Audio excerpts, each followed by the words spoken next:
বন্ধুরা, শুধু তোমারই জন্য সিরিয়ালের আজকে রিভিউ। রাহুল রাহিকে বলছে তোমার নামে মানহানির মামলা করব।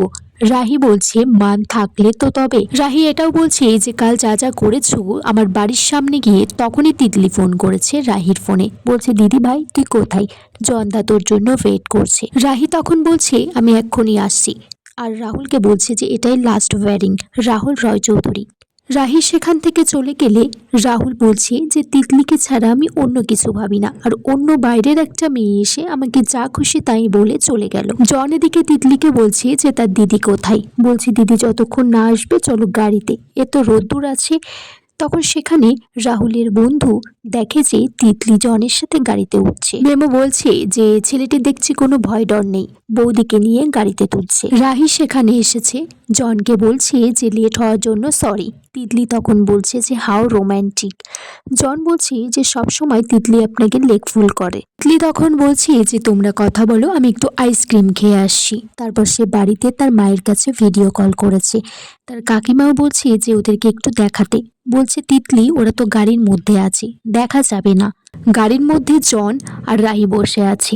রাহি জনকে বলছে আমি শুধু আপনার সাথে বিয়ে করতে রাজি হয়েছি তিতলির কথা ভেবে। রাহি জনকে বলছে এই বিয়েটা করার পিছনে একটা শর্ত আছে, যতদিন না পর্যন্ত তিতলির বিয়ে হচ্ছে আমি এই দেশেই থাকবো, আমি আমেরিকাতে যেতে পারবো না।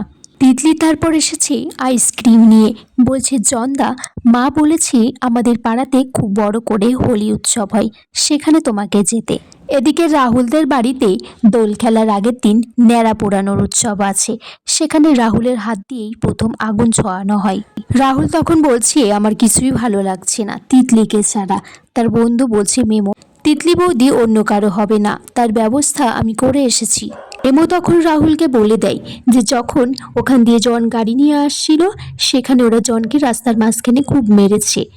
রাহুল সবটা শোনার পর মেমোকে বলছি এটা একদম ভালো করিসনি, কাজটা ঠিক করিসনি, তিতলি জানতে পারলে আমাকে ভুল বুঝবে। রাহুল তার বন্ধু মেমোকে বোঝাচ্ছে যে এইভাবে কখনো ভালোবাসা পাওয়া যায় না, রক্তারক্তি করে মারপিট করে, তোরাই তো আমাকে বুঝিয়েছিস। জন এদিকে মার খেয়ে হসপিটালে বসে আছে, সেখানে রাহি আর তিতলি গেছে, বলছে পুলিশকে জানানো উচিত আপনাকে কারা মেরেছে। জন বলে দুজন এসেছিল, মুখ বেঁধে এসেছিল, চিনতে পারেনি। তখন রাহি বলছে পুলিশকে অবশ্যই জানানো উচিত, আমার মনে হয় সেই দিনের সেই ছেলেটা, মানে রাহুলের কথা বলছে, সেই হবে, সে ছাড়া কে হতে পারে। জন মনে মনে বলছে পুলিশকে ডাকলে কেঁচো করতে কেউটে বেরিয়ে আসবে, আমার আসল পরিচয়টাই তো ঘেটে যাবে। তখন রাহিকে বলে যে ওয়েট, পুলিশকে ফোন করতে হবে না, কারণ সবটা শিওরভাবে না জেনে পুলিশকে কিভাবে জানাবো। রাহুলের দিকে তার বন্ধু মেমোকে বলছে যে আমি তো ভীত নই, আর মানুষটাকে মার খাইয়ে তাকে একা ছাড়তে পারবো না আর কি, তার কাছে আমায় ক্ষমা চাইতেই হবে। তারপর তারা হসপিটালের দিকে যায়।